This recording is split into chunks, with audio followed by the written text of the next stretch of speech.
You are listening to the Beyond Podcast with Timmy Riggs, one of the pastors from Bethany First Church of the Nazarene. In this episode, I sat down with one of our friends, Sonia White, who about 3 years ago, her and her family faced a struggle where in the midst of it, they would have to choose where their trust would be. I hope you enjoy. Hey, welcome to the Beyond Podcast. I am Timmy Riggs, and today I have a fun guest with us. I'm really excited about this, and it is Sonia White. So, hey, Sonia. Hey, thanks. Yeah.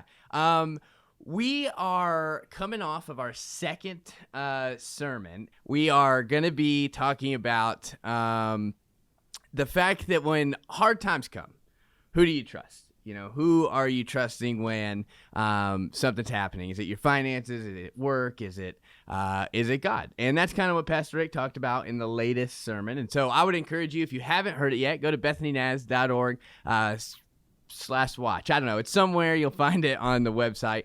But he kind of talks about life can get so bad that you don't think you're going to be able to make it through. But sometimes desperations can become a blessing because you are focused, switches, and you start depending more on God, right? And that's kind of what we're going to get into today. But first of all, let's talk a little bit about you so people can get to know you. There is one of my favorite things about you is that you might live in the city now, but you were definitely a farm girl. Yes, I grew up on a farm in western Kansas, and I actually worked on that farm. I hauled hay, moved irrigation pipe, drove a tractor, drove a grain cart, all those kind of things. But I was very social.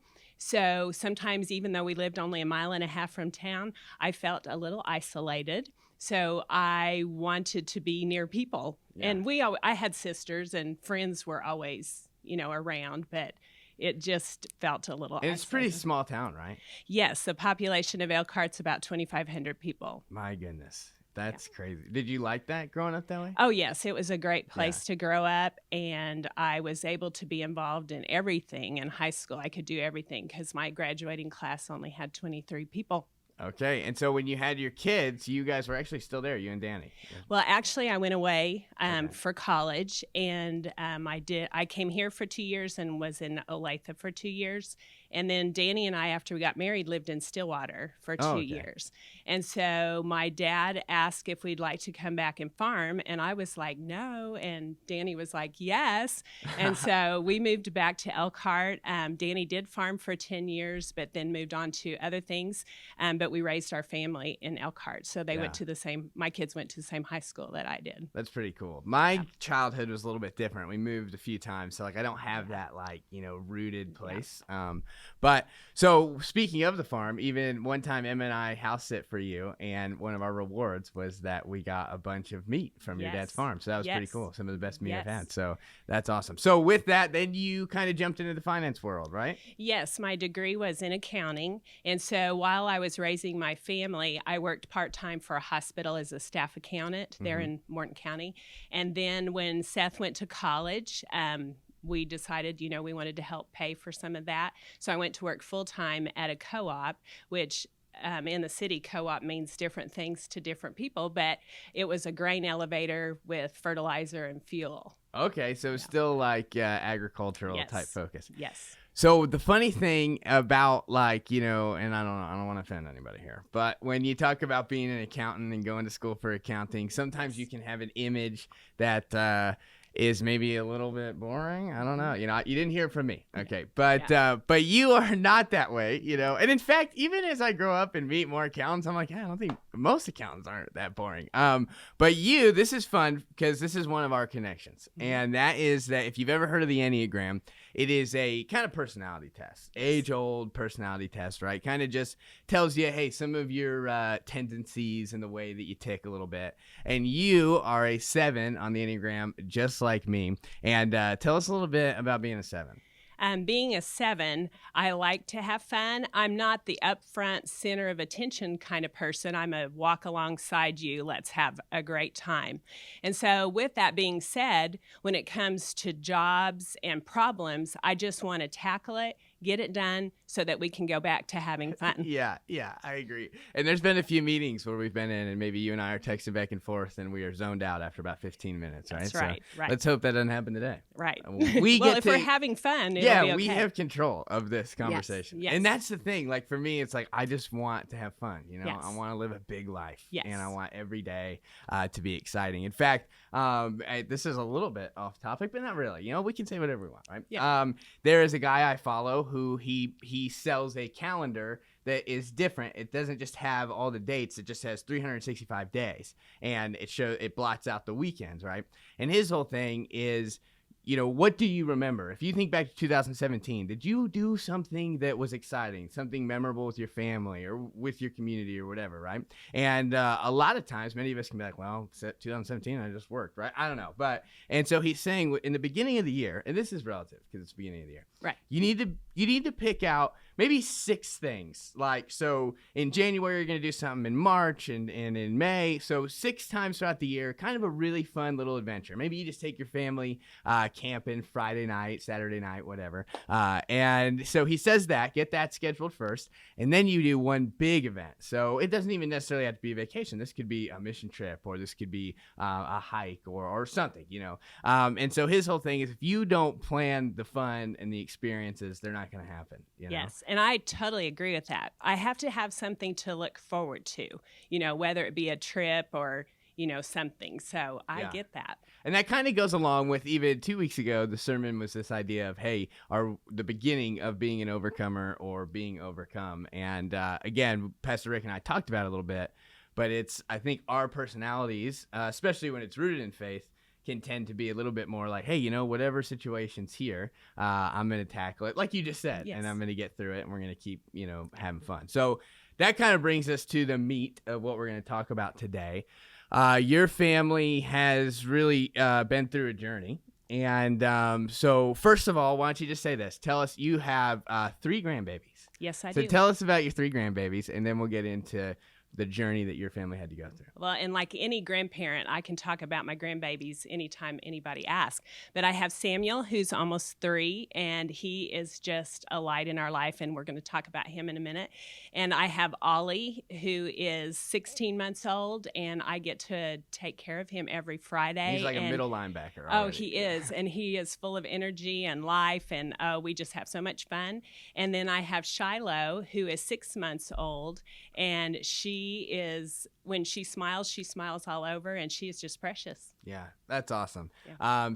So one baby girl. One baby boys. girl. That's good. Yeah. So, you know, Pastor Rick, this week we talked about, you know, when just life's crumbling down on you and you're getting sucker punched, where is your trust? You know, I think it's easy to say, yeah, well, I trust in God in all things, every day, all the time, right? Until we have to, you know? And so for you guys, like you said, the story revolves around Samuel a little bit. So basically 3 years ago, you guys came up to that kind of situation, a moment where you said, where is our trust? Can you tell us about kind of the beginning of that journey and what that situation really is? Sure. First of all, obviously, I am not the main character of this story.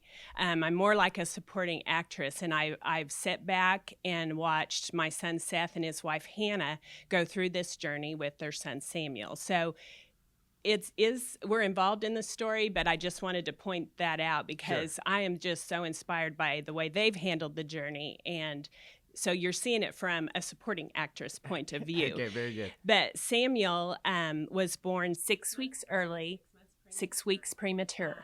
We knew that he had some issues prior to birth. One of them was a heart defect. They thought he had hypoplastic left heart syndrome, which would require 3 surgeries over the course of several years.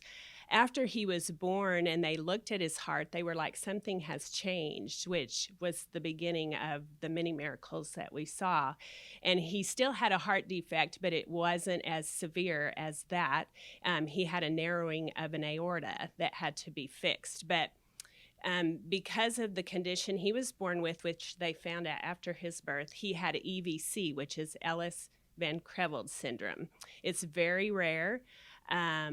There's only one doctor in the United States that specializes in it, which our kids were able to connect with. But with that disease or that syndrome, there's a narrowing of the chest, and so his lungs were constricted. They didn't develop and weren't strong. He has extra digits on his hands. The heart condition, there's usually some kind of heart defect with that, which he had.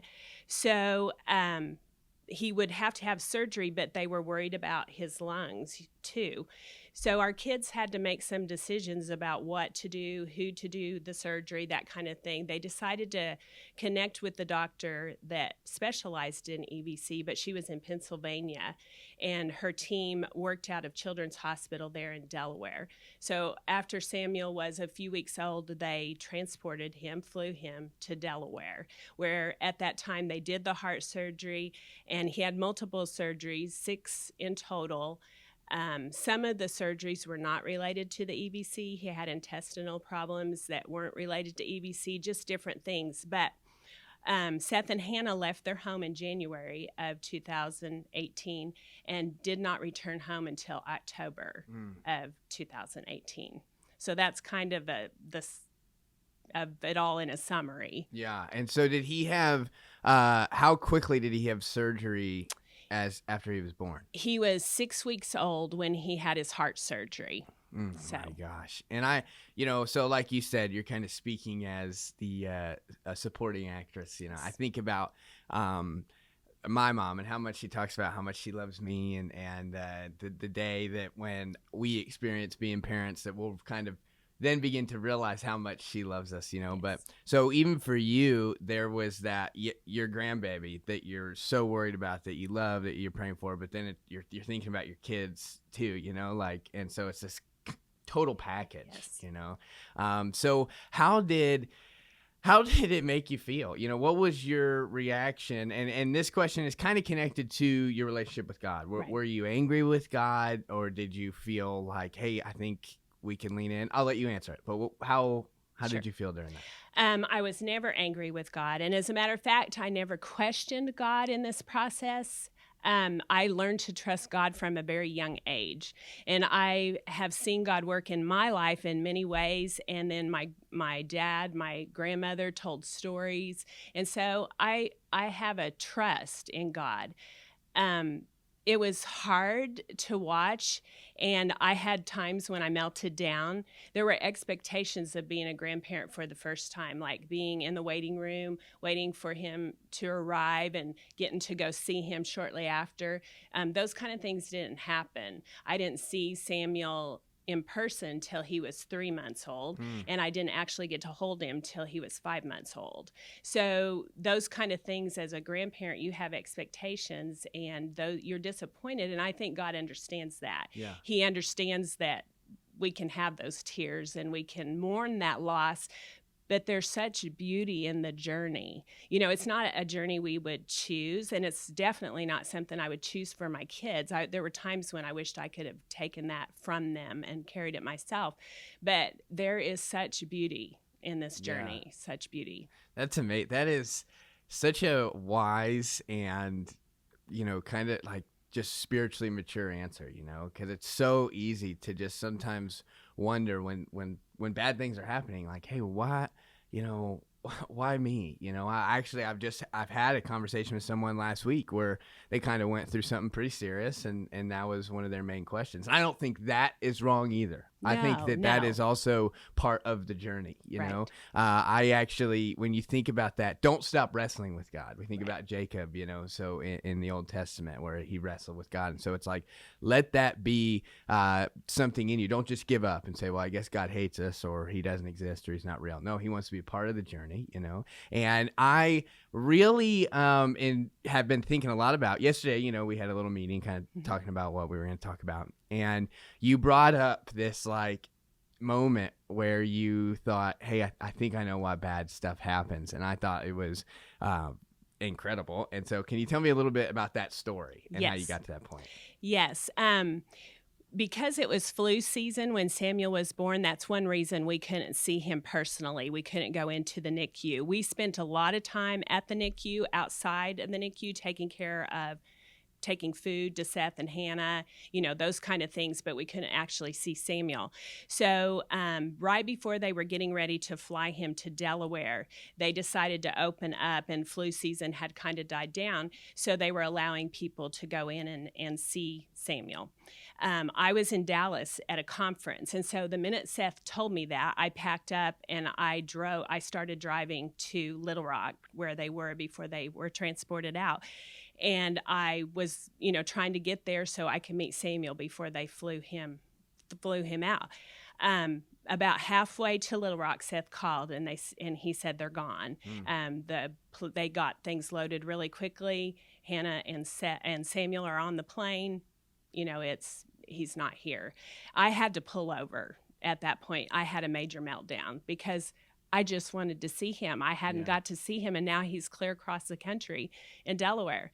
So I pulled over and had my meltdown, pulled myself together, drove on to Little Rock so I could help Seth get a plane ticket, get his things packed, you know, so that he could go. When I got to Little Rock, I went to the Ronald McDonald House where they were staying, and that place is amazing. I mean, I've heard of Ronald McDonald House, but I didn't know about Ronald McDonald House. And so we're so thankful they stayed there, and then they also were at a Ronald McDonald House in Delaware. So after I loaded Seth's luggage and everything and helped him, and one thing that stuck out to me about this too is we had to go buy gift certificates for all the nurses. Seth wanted to give them all gift cards before he left. And we had to go back to the Children's Hospital, you know, before he left. And they're just so thankful for everybody. That's so you know, thoughtful. Just little things along the way like that where my kids ministered to others. But that's just a side note. Gave me goosebumps. So just a simple thing. Yeah. So after I put Seth on the plane, and I went ahead and drove back here to Oklahoma City. And when I'm driving like that by myself, a lot of times I listen to sermons, and I don't even know who to give this credit to because I listen to so many different things. But as I was driving and listening, probably me or Pastor Rick. It could have been. It could have very well been. But as I was driving, I was listening to some things, and one of the sermons even talked about why bad things happen to good people. And watching Seth do what he did with the gift cards, looking at the Ronald McDonald House and all the people that donate and build that and do those things, I was like, I know why bad things happen to good people. It's so that good people will remember to do good. Yeah. And it just was an epiphany for me. Yeah. I think it connects so many scriptures pop in my head, but just being light in a dark world, you know, being the salt of the earth and those kind of things. It's opportunities to say, hey, I'm going to sow here so I can reap here later. And when I do that, others will be able to see and be encouraged by our good works, right? And so though good works don't save us, that is a big part of who we are. Right. And it doesn't, I completely lost my thought, but I lost my thought. No, there, that's okay. okay. Yeah. I love that story, and I love the optimism that you had throughout it. You know, I just heard someone, I think Simon Sinek or whatever, he big leadership guy, and he talks about optimism isn't that you see a cup that's half full and you just think, yeah, it's half full, I don't even pay attention to the half empty part. He's like, no, it's just that basically he used the word faith, that it is the opportunity for the rest of the cup to be filled. Right. And there's more opportunity here to do good. And so, man, I love that. So let me read. This was the passage from Sunday, and I'm going to get that into our next question. But it's 2 Corinthians chapter 1, verse 8 through 11. And Pastor Rick has been reading through where Paul is kind of talking about like, oh, you thought this was just going to be gravy, right? Like life was just easy. And as you're telling me, and as so many other people know, that's just not always the case. And so he says this: we do not want you to be uninformed, brothers and sisters, about the troubles we experienced in the province of Asia. We were under great pressure, far beyond our ability to endure, so that we despaired of life itself. Indeed, we felt we had received the sentence of death. But this happened that we might not rely on ourselves, no, but on God, who raises the dead. He has delivered us from such a deadly peril, and he will deliver us again. On him we have set our hope, and that he will continue to deliver us, as you will help us by your prayers. Then many will give thanks on our behalf for the gracious favor granted us in answer to the prayers of many. So I want to get into prayer because that was a huge part. There's a lot of things I remember even during this journey. But can you first talk a little bit about how maybe it didn't change, but just your view on prayer throughout this process and how important and vital it was? I'm amazed at the people who truly are prayer warriors. And I was amazed at how many people began to pray for Samuel and continued to pray for Samuel even almost 3 years after his birth. And we did a couple of prayer vigils, one when his life was hanging in the balance when he was still in Little Rock. And they put out like a prayer chain. It was an online prayer chain, and it was over 48 hours. And people signed up for 15, sometimes 30-minute slots to pray continuously for those 48 hours. And then it was again when he had his heart surgery, they did the same thing. And so people all over the world were praying for Samuel. We saw many different countries pop in there, and it was such a blessing to me. And during this time, I'm not a great journaler. I do some journaling, and I wish I did more, because during this time I really did journal my prayers. And when you asked me to do this, I was able to look back and I remember how I felt, remember those prayers. And sometimes things didn't change, and sometimes, like when his intestines didn't work, we prayed for weeks that something would move. And, it took a long time. And sometimes it's hard to keep praying for the same thing over and over and over again. And sometimes you don't know what to pray, but that's where the Spirit steps in and intercedes for us, and I saw that many times, because sometimes I just had tears. I didn't know what to say, so. Yeah, and that was one of the things that as I was thinking through, our conversation, I remember a couple nights maybe where we had set our timer for 2:30 a.m., and that was kind of, we were like, what slot do we want to pick? And, I was just like, hey, I think it's easier for us to get up in the middle of the night, so let's do that. And so even being a part of that was really incredible, and to walk through and to keep getting the reports. And like you said, I mean, for like 2 years, it kind of felt like, hey, we need to be praying, Yes. I mean, we still do, but Yes. Even then it was crucial. Right. So with that community, I think that, again, one of the things that I care a lot about when it comes to helping people come to know Jesus and become like him is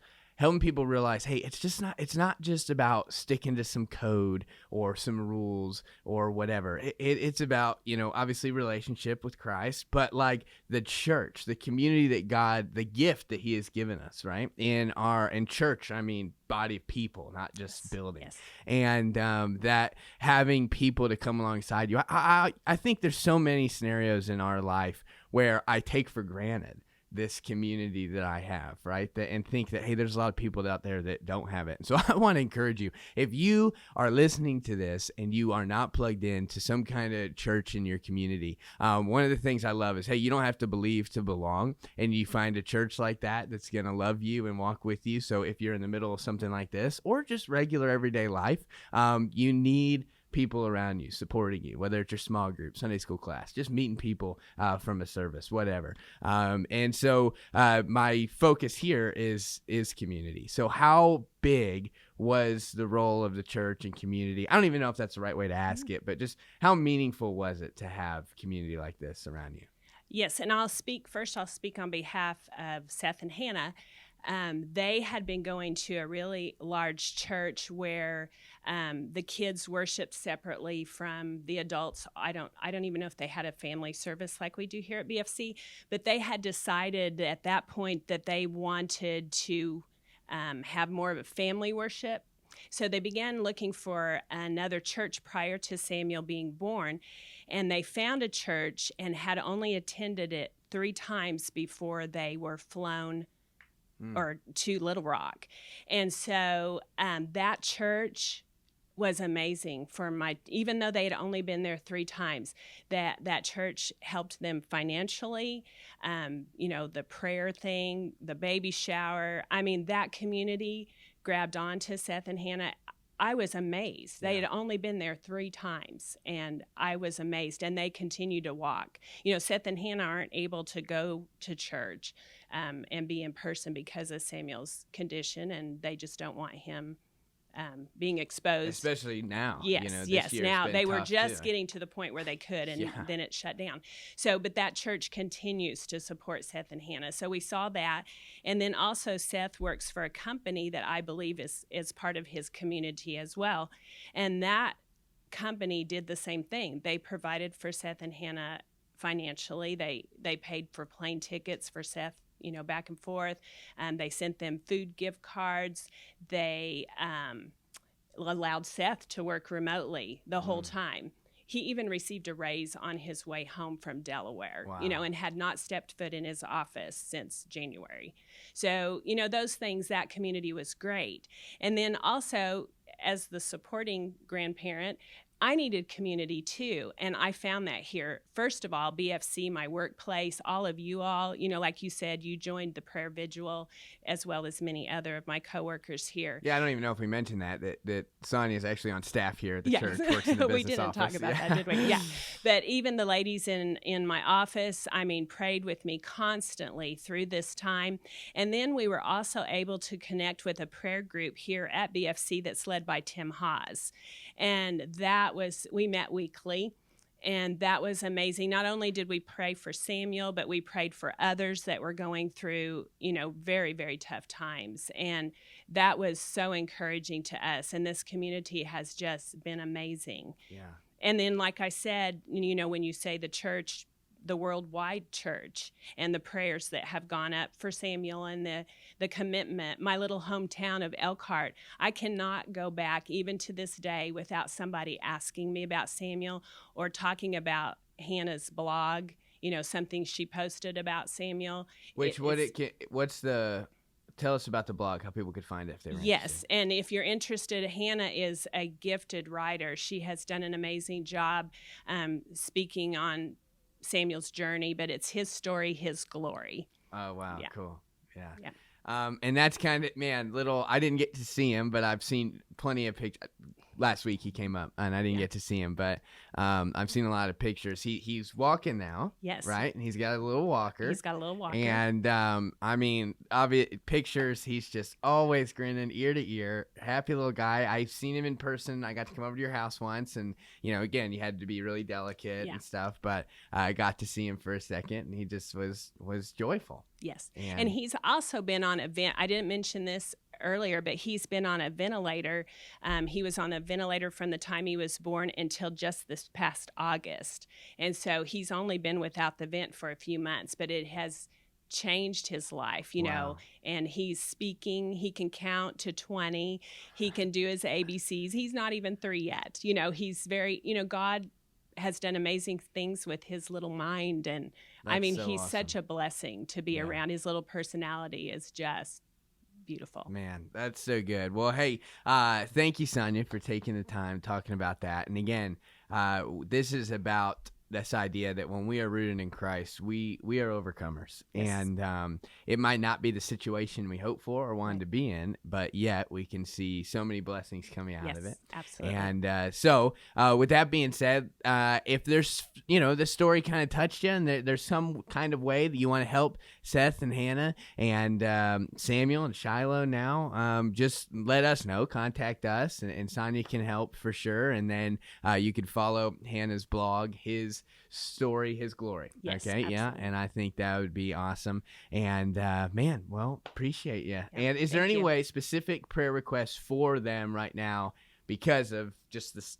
COVID and all that? Is there anything? Yes, just pray that he doesn't get sick because of his lungs. Even though children aren't suffering a lot because of his lungs, it could be devastating. Yeah. And actually, tomorrow they will be heading to Little Rock for orthopedic and dental, which are both related to the EBC.